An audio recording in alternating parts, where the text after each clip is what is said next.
is Van Meter, Secretary of Pyrmont Action Incorporated.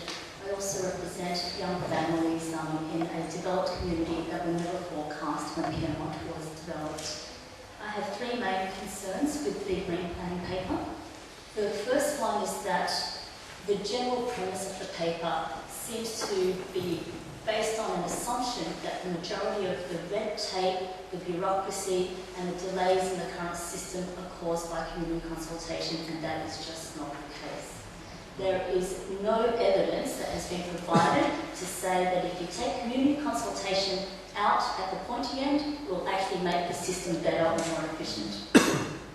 The second concern I have is that by taking away the ability for residents and communities to respond to changes in demographics as they happen, you will get a situation as we have in Pyrmont today, where parents and families and children have moved into the area.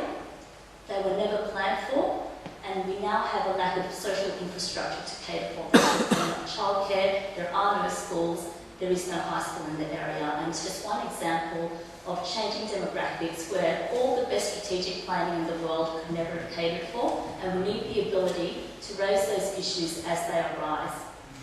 The third concern I have is that this paper actually makes it even more difficult for individual residents, for communities to participate and be actively engaged, and that's for three main reasons. The first one is, to engage at the strategic level, you almost need to know 6 years in advance where you're going to be and what you're going to want. And 6 years ago, I was barely married, I didn't even have kids, I didn't consider childcare, I didn't consider schools, and there's no way that I could have said, as a 20-something-year-old who was just interested in bars and restaurants, that one day I may want schools and childcare and other things like that.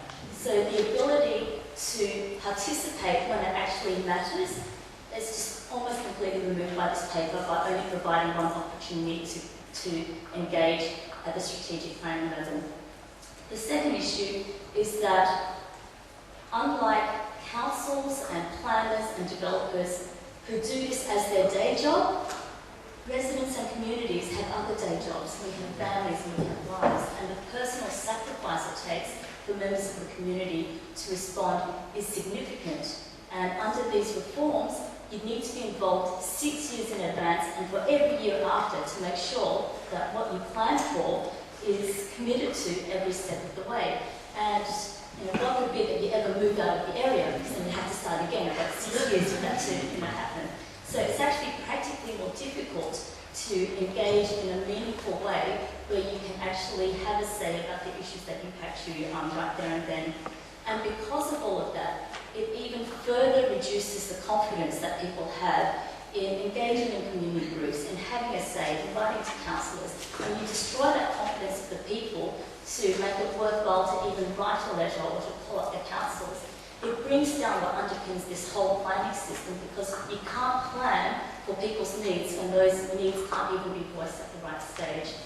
So overall, I have severe concerns about what this means in terms of our ability to engage and participate as a community. The whole planning system was said to be corrupt and it had issues, and it was meant to give power back to the local communities. But I have seen nothing in this paper that actually protects the rights that we have today, let alone increases the rights and the obligations of developers to consider them, all the power that people have to say what needs to be said and to say, we got it wrong, but now we need to fix it.